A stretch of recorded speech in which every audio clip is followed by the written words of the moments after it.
नमस्कार दोस्तों, स्वागत है आपके अपने YouTube चैनल एग्जाम वीर में। मैं राहुल कुमार आज आपको एडवांस मैथ की चैप्टर नंबर 2 की ओर लेकर आया हूँ।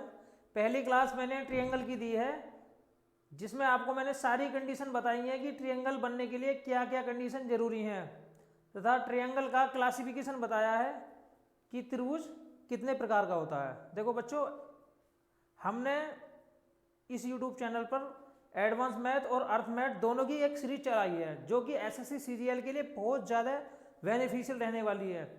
प्रत्येक टॉपिक, प्रत्येक प्रश्न आपको यहाँ से एसएससी सीजीएल में बहुत ज़्यादा मदद करने वाला है। अगर आप हमारे चैनल पर नए हैं तो आप हमारे चैनल को सब्सक्राइब कीजिए और हमारी वीडियो को भाई लाइक ज़रूर करो, क्योंकि मैंने देखा है कि बच्चे देखते बहुत हैं लेकिन ना तो सब्सक्राइब करते हैं और ना ही लाइक करते हैं। मेरे भाई, मैं मेहनत करता हूँ और हमारी सारी टीम मेहनत करती है। आप हमारे चैनल को सब्सक्राइब करो और लाइक भी जरूर करो। अगर हमारा कंटेंट पसंद आता है तो बिल्कुल भी स्किप मत करो, ठीक है बच्चों। देखो, क्लास शुरू करता हूँ। मैंने जो पहली वीडियो बनाई है एडवांस मैथ की, जिसमें मैंने आपको बताया कि त्रिभुज बनने के लिए क्या क्या कंडीशन जरूरी है तथा त्रिभुज कितने प्रकार का होता है, त्रिभुज कोणों के आधार पर कितने प्रकार का होता है तथा भुजाओं के आधार पर कितने प्रकार का होता है। आज मैं भुजाओं के आधार पर जो मैंने त्रिभुज को बांटा था, 4 प्रकार में बांटा था: विषमबाहु, समबाहु, समकोण, समद्विबाहु। तो पहला त्रिभुज है विषमबाहु। मैं आज आपको विषमबाहु त्रिभुज के बारे में पढ़ाऊंगा बच्चों। अब देखो, विषमबाहु त्रिभुज मतलब क्या होता है। विषमबाहु त्रिभुज, सबसे पहले हम बात कर लेते हैं भाई, विषमबाहु त्रिभुज क्या होता है। अगर देखो विषमबाहु त्रिभुज की बात करी जाए, मैंने एक त्रिभुज बनाया एबीसी। एबीसी, इसका नाम विषमबाहु है। विषम का मतलब डिफरेंट डिफरेंट, जिसकी भुजाएं डिफरेंट डिफरेंट होती हैं, अलग अलग होती हैं, विषमबाहु कहलाता है। भाई, कोण ए के सामने वाली भुजा स्मॉल ए, इसके सामने वाली भुजा बी, इसके सामने वाली भुजा सी। इसमें तीनों भुजाएं क्या भी अलग अलग हैं, डिफर डिफर हैं, तीनों भुजाएं समान नहीं हैं। मतलब बच्चों, ए बी बराबर नहीं है किसके, बी सी के, और ये बराबर नहीं है सी के। तीनों भुजाएं क्या भी अलग अलग हैं। विषमबाहु त्रिभुज की पहचान क्या होती है, तीनों भुजाएं अलग अलग हैं। जब तीनों भुजाएं अलग अलग हैं तो बच्चों क्या है, तीनों कोण भी अलग अलग होंगे। ठीक है भाई, देखो तीनों कोण भी अलग अलग होंगे। मतलब कोण ए, ये कोण बी, और ये कोण क्या है बच्चों, सी। तीनों कोण क्या है भाई, अलग अलग है। जब भुजाएं अलग अलग हैं तो तीनों कोण भी क्या है, अलग अलग है। मतलब कोण ए बराबर नहीं है कोण बी के, और ये बराबर नहीं है कोण सी के। ठीक है बच्चों, देखो इसमें कोई भी कोण बराबर नहीं है, कोई भी भुजा बराबर नहीं है। ऐसा त्रिभुज, ऐसी आकृति जिसमें ना कोई भुजा और ना कोई कोण समान हो, मतलब डिफर डिफर हो, विषमबाहु कहलाता है। ठीक है बच्चों। अब देखो इसमें क्या होता है, अभी अगर विषमबाहु त्रिभुज दे दिया जाता है तो क्षेत्रफल निकलवाता है आपसे, क्षेत्रफल के साथ साथ परिमाप। ठीक है। अब देखो, अगर मैं इसकी परिमाप की बात करता हूं तो परिमाप क्या होता है। अगर हम परिमाप की बात करते हैं तो बच्चों परिमाप होता है तीनों भुजाओं का योग। परिमाप क्या होता है बच्चों, तीनों भुजाओं का योग। तीनों भुजाएं कौन कौन सी है, ए प्लस बी प्लस सी। भाई तीनों भुजाएं कौन कौन सी है, ए प्लस बी प्लस सी। अब परिमाप क्या बोलते हैं, 2s। 2s की वैल्यू कितनी है बच्चों, ए प्लस बी प्लस सी। और अगर बात करी जाती है s की, तो s बराबर क्या जाएगा भाई, s बराबर जाएगा ए प्लस बी प्लस सी का हाफ। ठीक है बच्चों। अब जहां पर s क्या है, s है अर्ध परिमाप। ठीक है, देखो 2s होता है परिमाप और s होता है अर्ध परिमाप, a plus B plus C by 2। देखो विषमबाहु त्रिभुज के बारे में मैंने आपको बताया है। विषमबाहु त्रिभुज क्या होता है बच्चों, ऐसी आकृति, ऐसी 3 भुजाओं वाली आकृति जिसकी प्रत्येक भुजा अलग अलग हो, विषमबाहु कहलाता है। जब प्रत्येक भुजा अलग अलग होगी तो बच्चों प्रत्येक कोण भी अलग अलग होगा। विषमबाहु त्रिभुज के अंदर अगर हम परिमाप निकालते हैं तो परिमाप क्या होता है, तीनों भुजाओं का योग। परिमाप को बच्चों हम 2s से रिप्रेजेंट करते हैं। 2s बराबर होता है a प्लस बी प्लस सी, जहां s क्या होगा, s होगा अर्ध परिमाप, s बराबर हो जाएगा a plus B plus C का हाफ। अब देखो आगे चलते हैं। अगर हम क्षेत्रफल की बात करते हैं विषमबाहु में बच्चों, देखो अगर विषमबाहु त्रिभुज में हम क्षेत्रफल की बात करते हैं,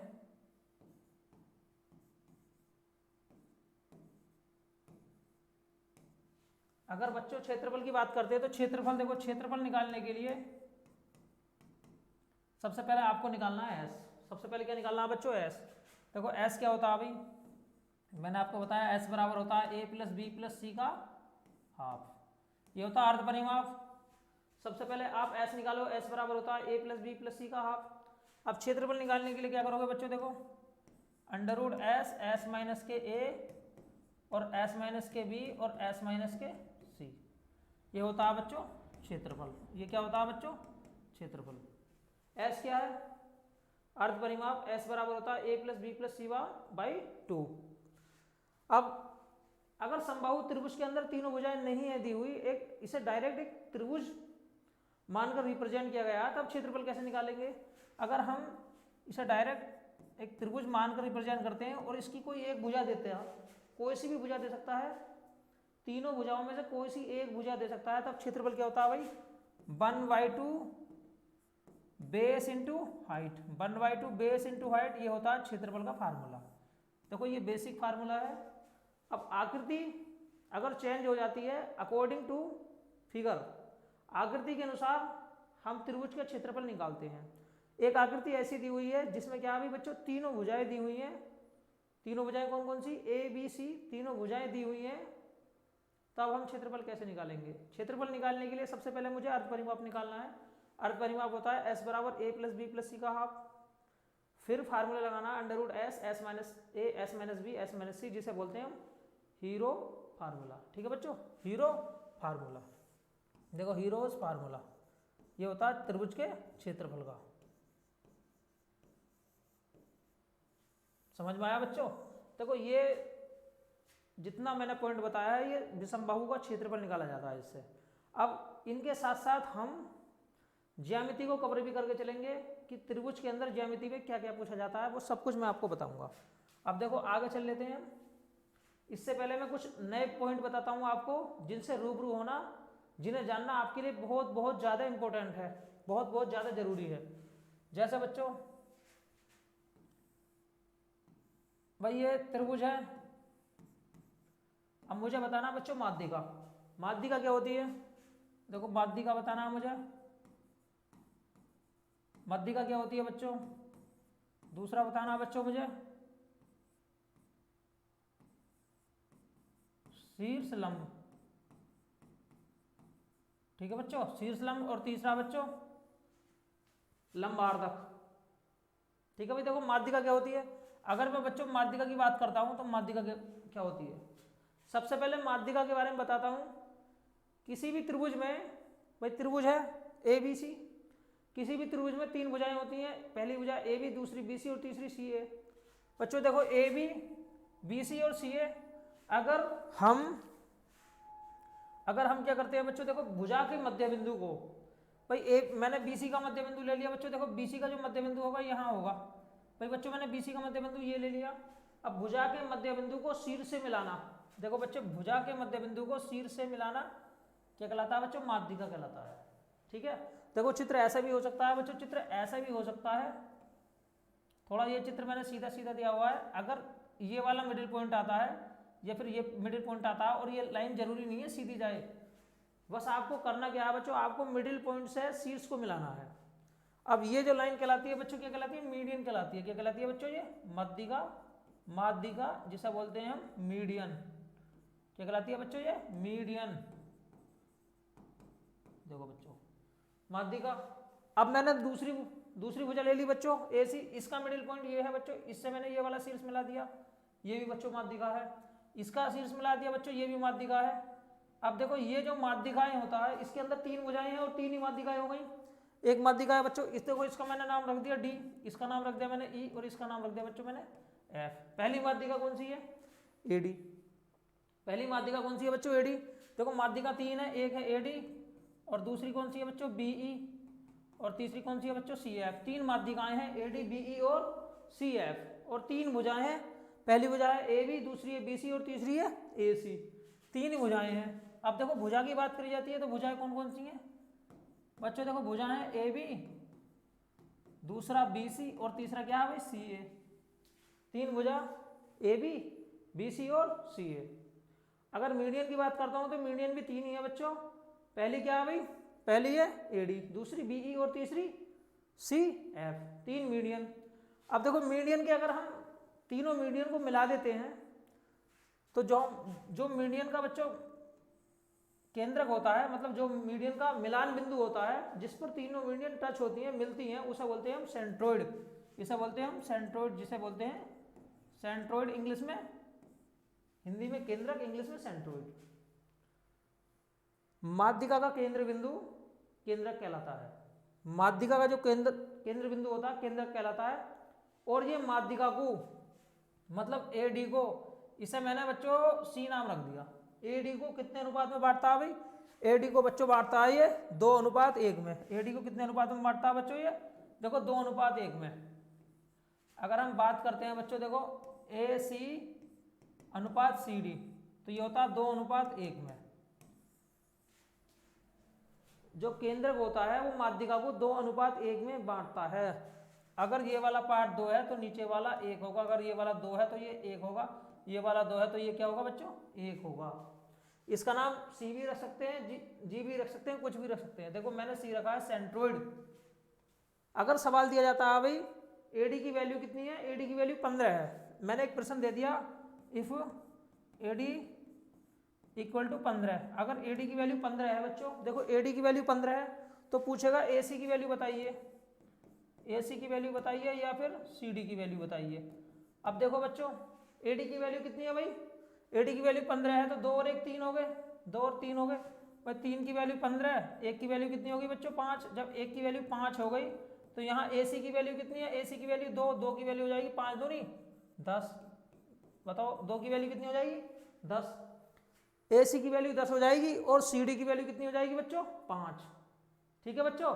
देखो सेंट्रोइड से एग्जाम के अंदर एक सवाल बहुत कई बार अनेकों बार एग्जाम में पूछा जाता है। ये सवाल क्या होता है? मैंने आपको बताया है जो केंद्रक होता है वो माध्यिका को 2:1 के रेशियो में बांटता है। ठीक है बच्चों। देखो अब आगे बढ़ते हैं हम माध्यिका के बाद में। अगर माध्यिका के बाद में आगे की बात करी जाती है तो देखो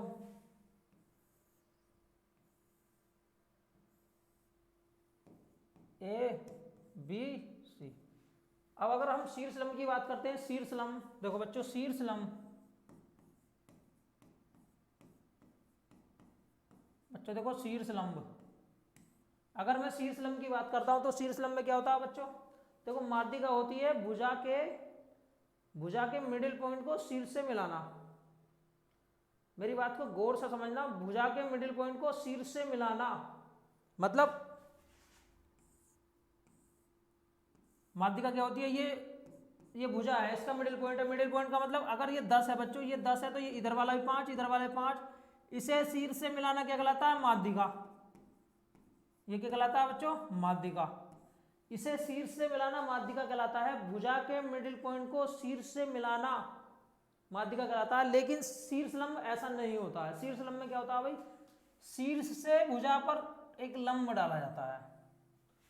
यहाँ कितने डिग्री का कोण बनता है बच्चों? 90 डिग्री का कोण बनता है दोनों तरफ, 90 डिग्री का कोण बनता है। देखो ये वाली भुजाएं दोनों बराबर होती हैं, लेकिन इसमें ये वाली दोनों भुजाएं बराबर नहीं हो सकती, लेकिन 90 डिग्री का कोण बनता है। ठीक है बच्चों। देखो जरूरी है आपको ये बातें जानना, बिना इनके आप सवालों को बिल्कुल भी सॉल्व नहीं कर सकते। शीर्ष लंब बच्चों, शीर्ष से भुजा पर डाला गया लंब। मैंने क्या करा बच्चों? देखो यहां से एक लंब डाल दिया, इसका नाम मैंने डी रख लिया, इसका नाम मैंने यहाँ से ई रख लिया। ये भी 90 अंश बच्चों। मैंने यहाँ से एक लंब डाल दिया एफ ऑफ। तीनों भुजाओं पे मैंने एक एक लंब डाला, एक है एडी, दूसरा बीई और तीसरा सी एफ। ठीक है, एडी बीई और सी एफ तीनों भुजाओं पर एक एक लंब डाला गया है। अब देखो इनका जो बच्चों ये होता है, इनका जो मिडिल पॉइंट होता है उसे क्या बोलते हैं भाई? देखो जो माध्यिकाओं का केंद्र बिंदु होता है उसे बोलते हैं हम सेंट्रोइड, केंद्रक। अब शीर्ष लंब, शीर्ष से भुजा पर डाला गया लंब क्या बोलते हैं? शीर्ष लंब। अब इनका जो केंद्र बिंदु होता है वो होता है लंबार्धक। क्या होता है बच्चों? लंबार्धक। ठीक है भाई। अब देखो आगे चलते हैं। देखो यहां आपको ये बात ध्यान रखनी है कि यहां पर 90 अंश का डिग्री, 90 अंश का एंगल बनता है। अब इसके बाद में बच्चों हम आगे चलते हैं। अब देखो क्या क्या जरूरी है आपको, एक निकालना है आपको इन सेंटर और दूसरा निकालना है आपको सरकम सेंटर, मतलब अंतःकेंद्र और परिकेंद्र। आपको अंतःकेंद्र भी समझना है, परिकेंद्र भी समझना है, बहुत बहुत ज़्यादा जरूरी है अंतःकेंद्र और परिकेंद्र। अगर मैं अंतःकेंद्र की बात करता हूँ, देखो अंतःकेंद्र की, देखो बच्चों अंतःकेंद्र की बात करता हूँ। अंतःकेंद्र क्या होता है भाई, ए बी सी। अंतःकेंद्र क्या होता है, एक त्रिभुज है ए बी सी। भाई एक त्रिभुज ए बी सी है, इसमें तीन भुजाएं हैं, तीनों भुजाएं हैं, एक ए बी, दूसरी बी सी और तीसरी सी है। तीन भुजाएं और तीन क्या बच्चों कोण। देखो एक कोण बच्चों ये है, एक कोण ये है और एक कोण ये है। अगर हम क्या करते हैं भाई, हमने 9वीं की क्लास में सीखा था, अगर मैं कोण का क्या कर देता हूँ बच्चों, अर्धक कर देता हूँ। देखो एक यहाँ से डाला, एक यहाँ से हम खींचा, यहाँ से आधा सा बड़ा, इसी तरीके से ये करा बच्चों, ये करा, इसी तरीके से ये करा। इन्हें आगे बढ़ाने पर बच्चों, इन्हें आगे बढ़ाने पर क्या करता हूँ भाई, अगर इस तरीके से जो एक बिंदु पर ये मिलते हैं और इसके अंदर बना देता हूँ मैं एक वृत्त बना देता हूँ, तो इसकी जो रेडियस होती है बच्चों, ये होता है जहाँ मिलती है ये, इसका जो केंद्र होता है इसे बोलते हैं अंतःकेंद्र। क्या बोलते हैं बच्चों, इसे अंतःकेंद्र। और ये जो रेडियस होती है ये होती है अंतःवृत्त की त्रिज्या, अंदर वाला होता है अंतःवृत्त। इन ये होती है इन सेंटर, इन रेडियस और इन सर्कल। अंतःवृत्त की त्रिज्या, अंतःवृत्त, और बच्चों ये क्या कहलाता है भाई, अंतःकेंद्र। क्या कहलाता है बच्चों, अंतःकेंद्र। अब देखो अंतःकेंद्र कैसे निकाला जाता है। अगर हम अंतःकेंद्र की बात कर लेता हूं, मैंने इसे नाम रख दिया आई। क्या नाम रख दिया बच्चों मैंने, इसे आई। अब देखो यहां से कैसे निकाला जाता है बच्चों, B I C. B I सी हो जाता है 90 प्लस के ए बाई 2, 90 प्लस के ए बाई 2। देखो ये एग्जाम के अंदर अनेकों बार पूछा गया है। अगर अंतःकेंद्र इस तरीके से दिया जाता है कि एक त्रिभुज के अंदर भाई आई अंतःकेंद्र है, कोण ए का मान दिया हुआ है 30 या फिर 50 दिया हुआ है, आप इस तरीके से बी आई सी बताइए। मैंने मान लिया भाई, देखो एक मैंने प्रश्न बना दिया, कोण ए का मान कितना भाई 40 है। अगर कोण ए का मान 40 है और आई जो है अंतःकेंद्र है, तो बी आई सी कैसे निकालोगे बच्चों। बी आई सी की वैल्यू हो जाएगी भाई 90 प्लस के 40 का हाफ 20, कितनी होगी बच्चों 110। कभी कभी सवाल के अंदर बी आई सी की वैल्यू दे देता है और बी आई सी की वैल्यू देने के बाद में ए का मान पूछता है, तो आप बी आई सी से ए का मान भी निकाल सकते हैं। ठीक है बच्चों, देखो ये बहुत बहुत ज़्यादा जरूरी है, एग्जाम के अंदर हजारों बार पूछी गई है ये बात। अब देखो बी आई सी के मान निकला 90 प्लस ए बाई 2, ये मतलब ये निकलेगा 90 प्लस के, देखो 90 प्लस के ए बाई 2, 90 प्लस के ए बाई 2। और अगर बच्चों ये वाला कोण हमें कौन सा निकालना है, ए आई सी, तो ये हो जाएगा बच्चों 90 प्लस के बी बाई 2। और बच्चों अगर ये निकालना है तो ये हो जाएगा 90 प्लस के सी बाई 2। तीनों कोणों हम आसानी से निकाल सकते हैं। ये होता है अंतःकेंद्र।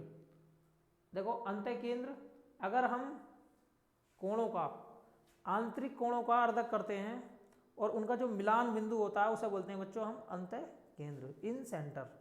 ठीक है, देखो बहुत बहुत ज़्यादा महत्वपूर्ण है ये। इस पर हर साल चाहे वो एसएससी सीजीएल हो, एलडीसी हो, सीपीओ हो, रेलवे हो, हर साल आपसे फैक्ट पूछता है, हर साल आपसे यहाँ से सवाल बनता है। अब आगे चलते हैं बच्चों, देखो इसके बाद में मैं आपको बताता हूँ, देखो इसके बाद में और क्या क्या सवाल पूछ सकता है। ये मैंने ए रखा, ये बी और ये क्या बच्चों सी। देखो बच्चों मैंने यहाँ पे क्या कर लिया भाई, एक होता है आंतरिक कोण, एक होता है बाह्य कोण। बच्चों ये वाला जो एंगल है ये बाह्य कोण है। बच्चों ये बताओ कौन सा एंगल है, बाह्य कोण है। अब बच्चों ये बाह्य कोण है तो बच्चों ये वाला एंगल भी बाह्य कोण है भाई, ये वाला भी एंगल बाह्य कोण है। यहाँ पर अगर बूझ लेता है, यहाँ पर बूझ लेता है भाई इस वाले एंगल का मान बताइए, इस वाले एंगल का मान क्या होगा, थीटा की वैल्यू बताइए। तो ऐसी कंडीशन में क्या होता है अभी, एक होता है आंतरिक कोण और एक होता है बाह्य कोण। अब देखो बच्चों ये अगर मुझे बताना है तो इसे डिटेल से मैं बताऊंगा, उससे पहले आप समझ लीजिए डायरेक्ट क्या होता है, डायरेक्ट रिजल्ट क्या होता है। अगर मैं ये वाला एंगल बच्चों पे, देखो मैंने मान लिया भाई ये वाला एंगल और ये वाला एंगल, जो ये बाह्य कोण होगा, बाह्य कोण का जो मान होता है वो सामने वाले आंतरिक कोणों के बराबर होता है। मतलब यहाँ पर इस वाले कोण का मान, इस कंप्लीट कोण का मान जो होगा वही इन दोनों कोणों के योग के बराबर होगा। ठीक है बच्चों, इसी प्रकार से इस वाले कोण का मान इन दोनों कोणों के योग के बराबर होगा। अब एक ये बचा, उसका मान भी इन दोनों कोणों के योग के बराबर होगा।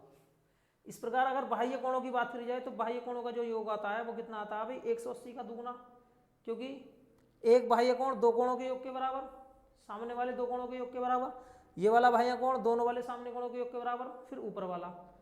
तो अगर हम तीनों को जोड़ेंगे तो डबल आएगा, मतलब बाह्य कोणों का जो योग होता है वो होता है 360 के बराबर, 180 का दुगुना। अगर हम इसकी बात करते हैं बच्चों, देखो जब हमने इसका क्या करा भाई, इसका हमने इसे हाफ हाफ दो भागों में बांटा, इसका हमने करा बच्चों लंबार्धक, मतलब दो भागों में बांट लिया, तो आपको यह मान कैसे निकलेगा। अब देखो अगर मैं इसका कर लेता हूं बच्चों, इसका कर लेता हूं, तो एक है अंदर वाला और एक है बाहर वाला। देखो ये सवाल भी पूछा जाता है एग्जाम में और ये सवाल भी पूछा जाता है। ये होता है 90 प्लस के a/2, और अगर इसकी बात करता हूं तो ये होता है 90 माइनस के a/2। देखो ये सवाल एग्जाम के अंदर डायरेक्ट पूछा जाता है कई बार। मैंने यहाँ आपको सिर्फ डायरेक्ट बताया है, इसे सिद्ध कैसे करना है ये हम कभी आगे बताएंगे बच्चों आपको, जब डिटेल से क्लास पढ़ाई जाएगी। फिलहाल आप इस रिजल्ट को डायरेक्ट याद कर सकते हैं। अब आगे देखो मैं चर्चा कर लेता हूँ कुछ सवालों पर, ठीक है बच्चों। अब देखो एक टॉपिक और बचा है हमारा, उसे और देख लेते हैं हम। एक टॉपिक बचा हुआ है बच्चों परिकेंद्र का, परिकेंद्र। अगर देखो बच्चों परिकेंद्र की बात करी जाती है, इसे बोलते हैं सरकम सेंटर, सरकम सेंटर। देखो बच्चों सरकम सेंटर क्या होता है अभी, एक त्रिभुज बनाया बच्चों, मैंने एक त्रिभुज बनाया ABC। देखो अंत्य केंद्र में क्या होता है भाई, हम कोणों का अर्धक करते हैं, अंत्य केंद्र में कोणों का अर्धक करते हैं, और कोणों के अर्धक को आगे मिलाने पर जो उनका केंद्र बिंदु होता है उसे बोलते हैं अंत्य केंद्र। इसमें क्या होता है, इसमें बच्चों हम भुजाओं का अर्धक करते हैं भाई, BC है। प्रकार में हमने 9th की क्लास में 10th की क्लास में सीखा था कि हम आधे से अधिक दूरी लेते हैं, एक चाप इधर लगाते हैं, फिर एक चाप इधर लगाते हैं, एक चाप इधर लगाते हैं, फिर एक इधर, एक इधर, एक इधर। इन्हें आगे मिलाने पर बच्चों, इन्हें आगे मिलाने पर ये जिस बिंदु से थोड़ा गलत हो गया बच्चों, आप खुद कर सकते हैं, यहाँ रखने पर इस तरीके से जो एक वृत्त बनता है उसे बोलते हैं परिकेंद्र। देखो परिकेंद्र ये होता है, मतलब भुजाओं का अर्धक करने पर, भुजाओं का अर्धक करने पर जो वृत्त बनता है उसे बोलते हैं हम परिकेंद्र। यहाँ भी एक सवाल पूछा जाता है, देखो एग्जाम के अंदर एक सवाल बहुत ज़्यादा पूछा जाता है कि 3 घर हैं बच्चों, 3 घर हैं, अगर उन घरों से समान दूरी पर कोई कुआं खोदना है। 3 घर हैं, मेरी बात को समझिए गौर से, 3 घर हैं जो कि एक रेखा में नहीं है, आपको उन घरों से समान दूरी पर एक कुआं खोदना है, तो आप कहाँ खोदेंगे, अंत्य केंद्र पर खोदेंगे, परिकेंद्र पर खोदेंगे, या फिर केंद्रक पर खोदेंगे, या लंब केंद्र पर खोदेंगे। तो बच्चों देखो इस प्रकार के जो प्रश्न है एग्जाम में बहुत ज़्यादा पूछे जाते हैं, बिना इनकी जानकारी के आप सवालों को बिल्कुल नहीं कर सकते। तो आप सोचिए कि आप कुआं कहाँ खोदेंगे। मैंने मान लिया बच्चों देखो कुआं ये है, तो आप बताइए क्या इसकी दूरी, इसकी दूरी, इसकी दूरी बराबर है नहीं है भाई, 3 घर हैं ABC, और तीनों की दूरी इस वाले केंद्र बिंदु से बराबर बराबर है, मतलब ये भी R है बच्चों, ये भी R है, और बच्चों ये भी R है, तीनों भुजाएं क्या भाई बराबर बराबर हैं। तो आपको कुआं कहाँ खोदना पड़ेगा, आपको कुआं खोदना पड़ेगा परिकेंद्र पर, ठीक है बच्चों। देखो आज की क्लास में मैंने आपको क्या क्या बताया, जितने भी टॉपिक बताए हैं एग्जाम की दृष्टि से बहुत ज़्यादा महत्वपूर्ण है, बिना इसकी जानकारी के आप सवालों को नहीं कर सकते। तो आप हमारी क्लास को देखिए, नोट्स बनाइए, और अगर आपको हमारा कंटेंट अच्छा लगता है, आपको हमारी क्लास अच्छी लगती है, तो हमारे चैनल को सब्सक्राइब कीजिए और हमारी वीडियो को लाइक कीजिए, ठीक है बच्चों। मैंने देखा है कि हमारी वीडियो को देखते रहते हैं लेकिन लाइक नहीं करते। देखो बच्चों अगर आप हमारे चैनल पर आए हैं, अगर आपको लगता है कि हम मेहनत करते हैं, तो आप हमारे चैनल को सब्सक्राइब कीजिए और हमारी वीडियो को ज़्यादा ज़्यादा लाइक कीजिए। और उन बच्चों में जो बच्चे पढ़ते हैं, SSC की तैयारी कर रहे हैं, रेलवे की तैयारी कर रहे हैं, जो दिन रात मेहनत करते हैं, उन बच्चों में हमारी वीडियो को शेयर कीजिए। अब देखो मैंने कुछ प्रश्न लिए हैं, वो प्रश्न मैं आपको कराता हूँ, ठीक है बच्चों। आगे देखो एक प्रश्न दिया हुआ है, देखो स्लाइड पे एक प्रश्न दिया हुआ है बच्चों, पढ़िए। प्रश्न है भाई, एक त्रिभुज की जो भुजाएं हैं 15, 13, 14 हैं, आपको क्षेत्रफल बताना है। अब देखो पहली बात मैंने आपको बताया था, एक त्रिभुज की जो भुजाएं दी हुई हैं वो ये हैं 15, 13, 14। आपको बताना है बच्चों क्षेत्रफल। अब देखो क्षेत्रफल बताने के लिए मैंने आपको बताया था हमें पहले देखना है कि त्रिभुज है कौन सा। भाई कौन सा त्रिभुज है भाई, इसकी भुजाएं अलग अलग हैं। मैंने आपको बताया था जिसकी भुजाएं अलग अलग होती हैं, डिफर होती हैं, वो होता है विषमबाहु त्रिभुज। जैसा चित्र देता है, जैसी कंडीशन देता है, हम उसी के अनुसार फार्मूला लगाते हैं, अप्लाई करते हैं। त्रिभुज की भुजाएं अलग अलग हैं तो हमें क्या लगाना है भाई, हीरो फार्मूला लगाना है। हमें सबसे पहले एस का मान निकालना है। एस बराबर हो जाएगा ए प्लस बी प्लस सी का हाफ। अब देखो 15 और 13 कितना होता है बच्चों 28। 28 में 14 जोड़ोगे 14 तिया 42, 42 का आधा, 42 का आधा कितना हो जाएगा बच्चों 21 हो जाएगा। अब डायरेक्ट फार्मूला लगाइए, अंडर रूट एस और एस माइनस के ए और एस माइनस के बी और एस माइनस के सी। बच्चों कितना हो जाएगा भाई 21, और 21 में से कितना जाएगा भाई, 21 में से पहली वजह घटाऊंगा 15 6 जाएगा, 21 में से 13 घटाऊंगा कितना जाएगा बच्चों, 21 में से 13 घटाऊंगा 8 जाएगा, और ये बचेगा बच्चों 7। आपको टुकड़े करने बाहर निकालना। देखो 21, अब देखो 6 में से मैं बाहर कर लेता हूँ 3 गुणा 2, 21, एक ये भी बच जाएगा बच्चों। देखो 21 मतलब 21 तो बाहर आ गया। अब देखो मैंने 6 को 3 गुणा 2 में तोड़ा था, 8 दूनी 16, 16 हो जाएगा 84, 21 चौक कितना हो जाएगा बच्चों 84। ठीक है भाई, कौन सा ऑप्शन है 84, पहला ऑप्शन 84 है। अरे समझ में आया नहीं आया। एक त्रिभुज है जिसकी भुजाएं इतनी इतनी है, क्षेत्रफल कैसे निकालना है आपको। मैंने लगाया हीरो फार्मूला। सबसे पहले मुझे ये पहचानना था ये कौन सा त्रिभुज है। भाई बच्चों ये था विषमबाहु त्रिभुज। विषमबाहु की क्या पहचान होती है, ऐसा त्रिभुज जिसकी तीनों भुजाएं क्या होती हैं भाई, अलग अलग अलग होती हैं, डिफर होती हैं, विषमबाहु कहलाता है।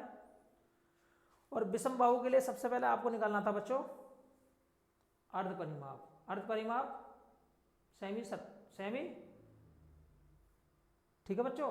अब देखो एस बराबर होता है A plus B plus C का हाफ। मैंने क्या करा, तीनों को जोड़ा, उसका हाफ करा, एस का मान हो गया 21। फार्मूले में लगाइए और उत्तर आ जाएगा। अब आगे चलते हैं। देखो अगला प्रश्न क्या है, मैंने बताया था देखो जैसा सवाल दिया जाता है, जैसा सवाल की थ्योरी दी जाती है उसी के अनुसार हम फार्मूला लगाते हैं, कोई फिक्स फार्मूला नहीं है। त्रिभुज के क्षेत्रफल का, एक त्रिभुज की एक भुजा दी हुई है 12, अब ऊंचाई कितनी दी हुई है बच्चों 8, तब क्षेत्रफल बताइए। देखो डायरेक्ट त्रिभुज का फार्मूला होता है 1/2 base into height, base into height. 1/2 12 गुणा 8 कितना हो जाएगा बच्चों 6, 6 48, कितना आया बच्चों 48 आया। 48 आ गया उत्तर। बिल्कुल सिंपल सवाल है, देखिए द्वारा। अब आगे चलते हैं। तीसरा है बच्चों, एक त्रिभुज की भुजाएं इतनी इतनी है, अगर इनके मध्य बिंदु को मिला दिया जाता है तब क्षेत्रफल क्या होगा। बहुत बहुत ज़्यादा महत्वपूर्ण प्रश्न है, वेरी मोस्ट प्रश्न। देखो हमें क्या करना अभी, हमने बच्चों क्या करा अभी, एक त्रिभुज बना लिया।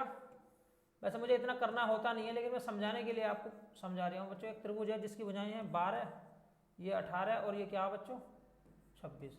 अगर मैंने इसके मिडिल पॉइंट मिला दिया, भाई इसका मिडिल पॉइंट ये वाला है, इसका मिडिल पॉइंट ये वाला है बच्चों, इसका मिडिल पॉइंट ये वाला है, अगर मैंने इन तीनों को मिला दिया, भाई अगर मैंने इन तीनों को मिला दिया, हमें एक अंदर त्रिभुज बना हुआ है, उसका नाम मैं कुछ भी रख सकता हूँ। देखो मैंने रख दिया इसका नाम DEF, तो आपको DEF का मान बताना है।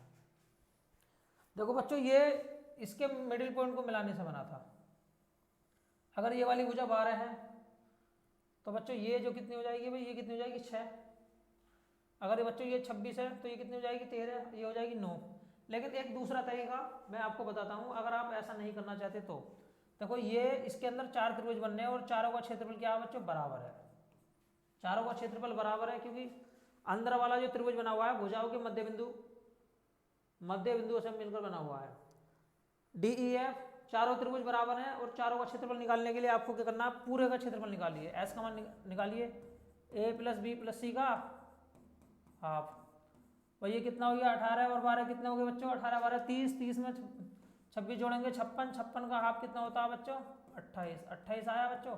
अब देखो मैंने इसके ऑप्शन भी नहीं लिखे हुए हैं, अंडर रूट 28, 28 में से अगर 12 घटाऊंगा तो कितना बचेगा 16।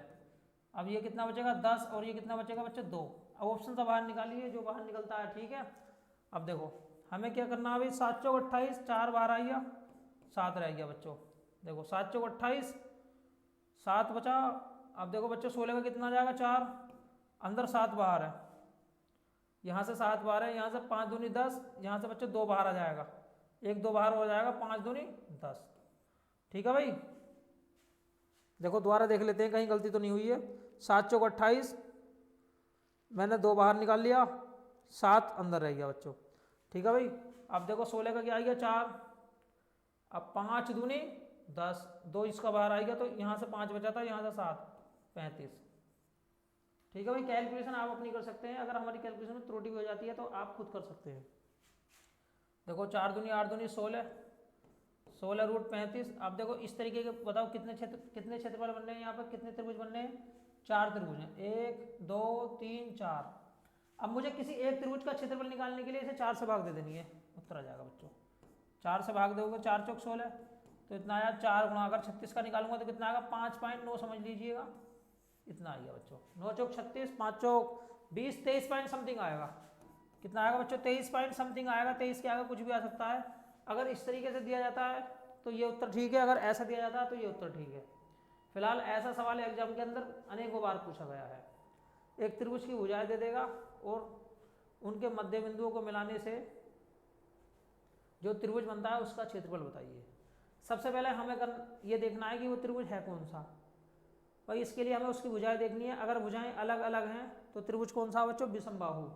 और विषमबाहु के मध्य बिंदुओं को मिलाने से अंदर बनते हैं 4 त्रिभुज, और चारों का एरिया क्या होगा भाई, बराबर बराबर होगा, इक्वल इक्वल होगा।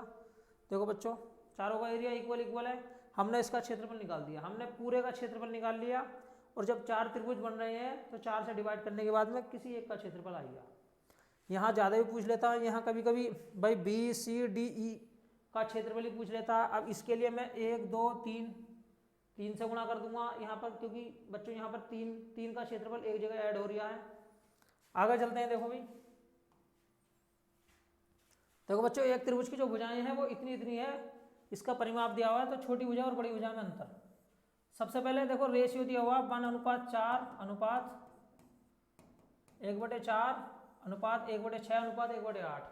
अब मुझे 6 का 4 का 8 का एलसीएम लेना है। 6 का 4 का 8 का तो कितना होता है भाई बच्चों, होता है 24। भाई 24 से मल्टीप्लाई इसमें, 24 से इसमें, और बच्चों 24 से इसमें, 8 दिया 24। अब देखो 6 चौक 24, 4 छंग 24, तो 6:4:3 ये आया।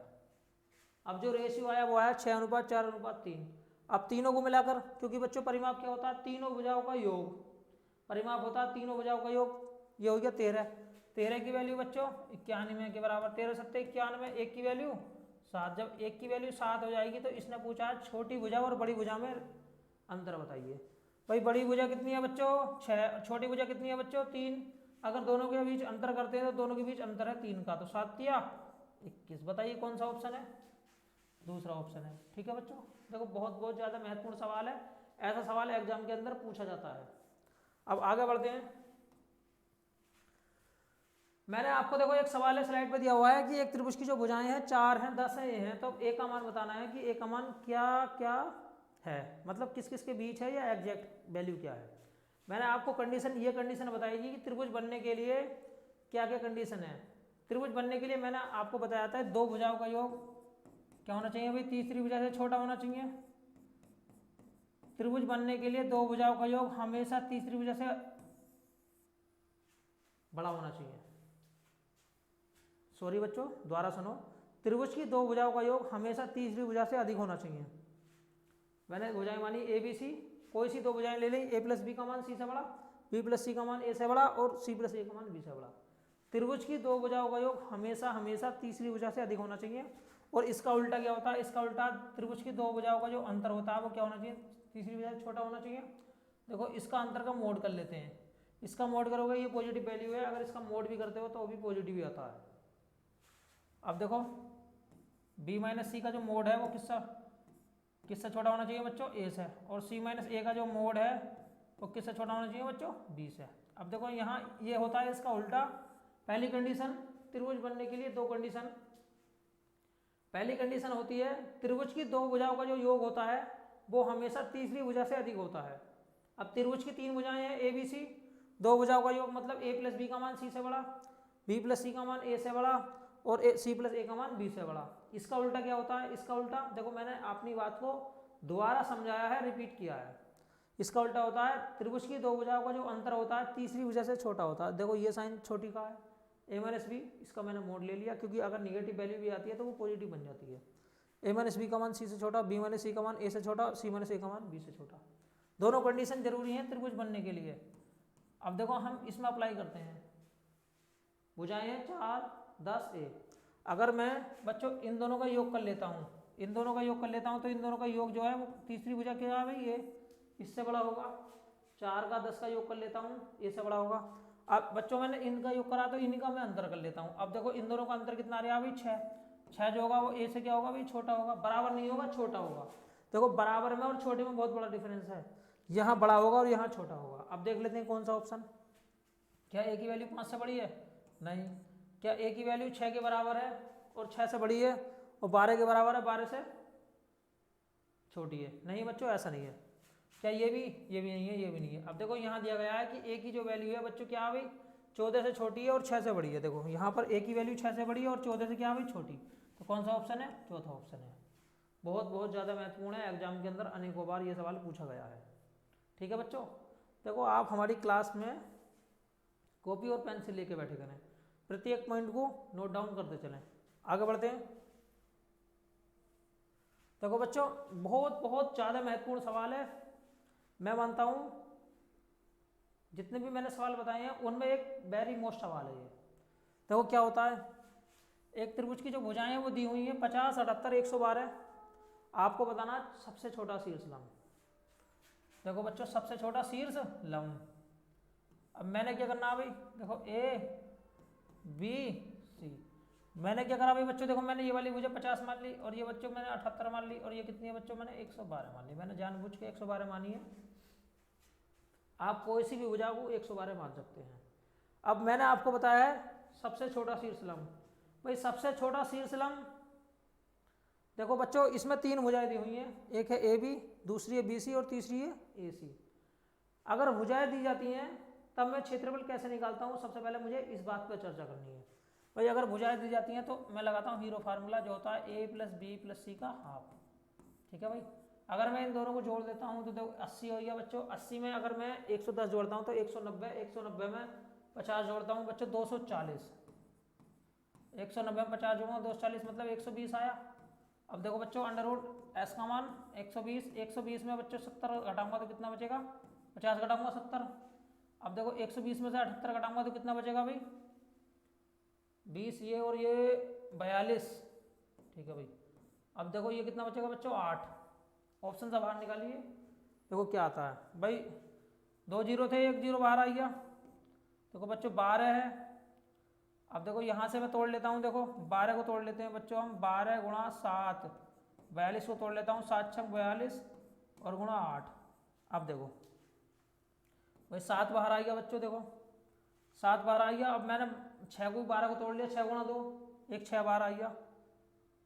या फिर बच्चों मैं यहाँ से ले लेता हूँ, देखो भाई 8 को लिख लेता हूँ मैं, देखो 10, एक तो 7 बाहर आ गया, 8 को लिख लेता हूँ मैं 4 गुणा 2 तो ये 12 हो जाएगा, 12 बाहर आ गया। और फिर यहाँ बचेगा 4, 4 का हो जाएगा, 4 के कितना हो जाएगा बच्चों, 2 आ जाएगा। देखो दोबारा देखो कैलकुलेशन आप कर सकते हैं। 7 बाहर आ गया, जैसे ये 12 है तो मैंने 8 से ले लिया 2, 6 दूनी 12, 12 बाहर आ गया, 7 भी बाहर आ गया, बचा 4, 4 का 2 आ गया। इस तरीके से क्या है भाई, 12 दूनी 12 सकते 84, और 84 का दुगुना कितना हो जाएगा, 84 दूनी होते हैं इतना 1680। देखो दोबारा देख लें, 12 सत्ते 84, 84 का दुगुना कितना होता है बच्चों, 84 1680। बच्चों 1680 आया। देखो बच्चों 1680 है। अब देखो क्षेत्रफल जो है 1680 आया।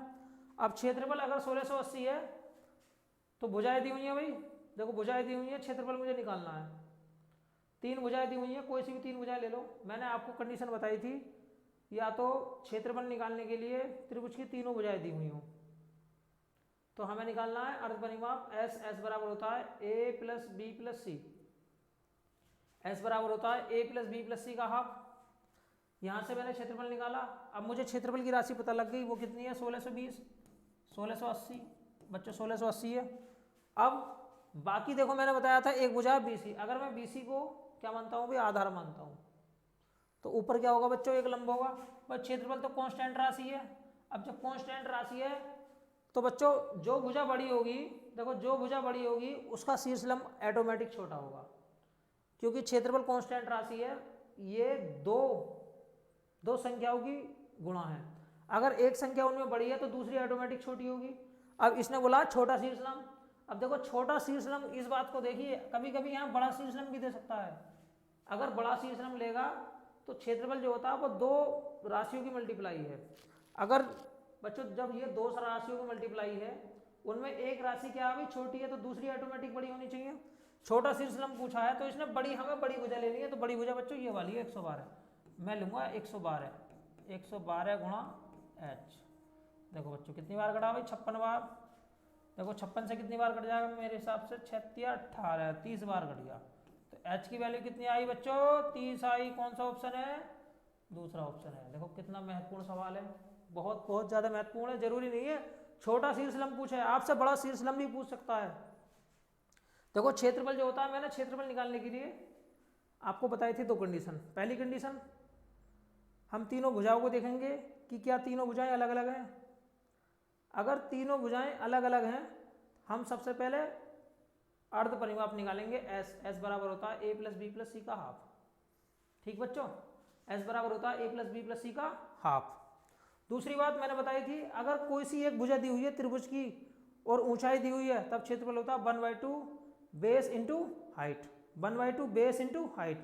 इससे भी हम क्षेत्रफल निकाल सकते हैं। मैंने पहले इसका क्षेत्रफल निकाला। क्षेत्रफल निकालने के बाद इसने बोला था छोटा शीर्षलंब, छोटा शीर्षलंब। अब देखो बच्चों, ये जो 1680 है, ये 1/2 आधार गुणा ऊंचाई। देखो यहां बता देता हूं भाई, ये बहुत अच्छी बात है बच्चों। 1/2 आधार गुणा ऊंचाई, यहां बोला देखो 1/2 आधार गुणा ऊंचाई। 1/2 आधार गुणा ऊंचाई होता है क्षेत्रफल। 1/2 आधार गुणा ऊंचाई। जब ये दिया हुआ बच्चों 1680, अगर ये आधार हमारा क्या भाई, आधार ज्यादा होगा, आधार मैक्सिमम होगा, तो ये वाली भुजा क्या होगी, मिनिमम होगी। देखो दो संख्याओं की मल्टीप्लाई है, अगर ये मैक्सिमम है तो ये वाली भुजा मिनिमम होगी, और अगर ये मैक्सिमम है तो बच्चों ये वाली मिनिमम होगी। ये बात आपको पता होनी चाहिए। बिना इसके आप ये डिसाइड नहीं कर सकते कि मुझे यहाँ कौन सी भुजा लेनी है, क्योंकि सब कुछ भुजा के सिलेक्शन पर आधारित है। अगर आपने गलत भुजा ले ली तो आपका उत्तर भी क्या आ जाएगा भाई, गलत आ जाएगा। ठीक है बच्चों, देखो आगे चलते हैं। फिलहाल मैंने त्रिभुज के अंदर, विषमबाहु त्रिभुज के अंदर, स्केलेन ट्रायंगल के अंदर जितने भी टॉपिक थे सब कुछ आपको बता दिया है।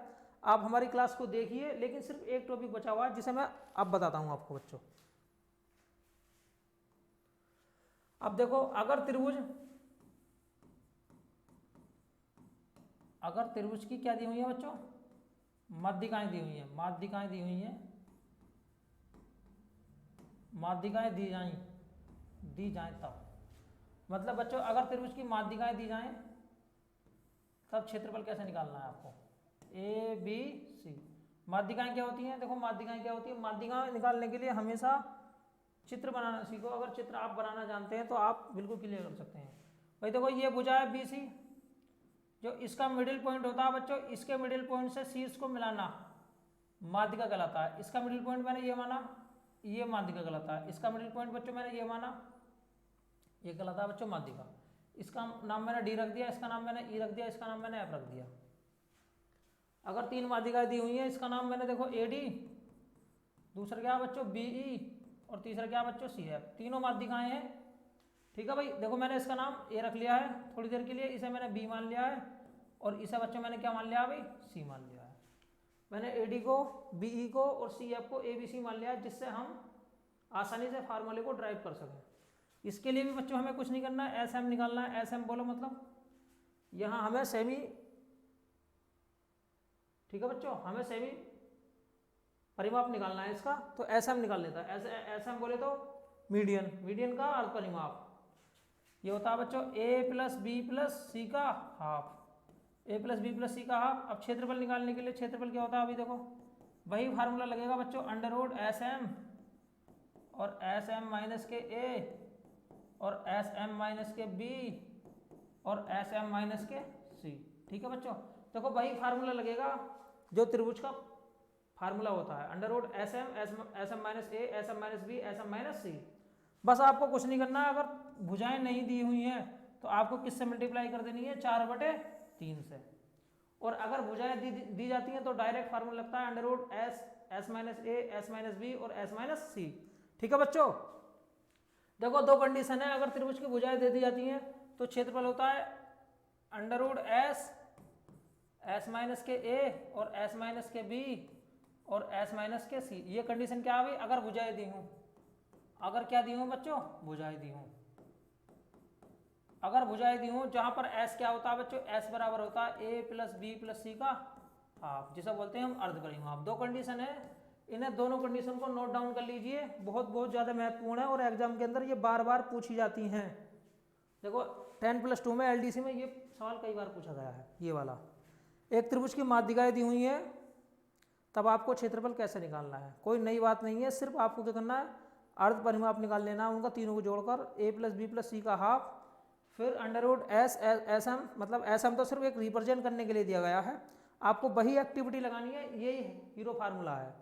सिर्फ एस एम, एस लिख दीजिए, एस एम लिख दीजिए, S S minus A, S minus B, S minus C, 4/3 से मल्टीप्लाई कीजिए।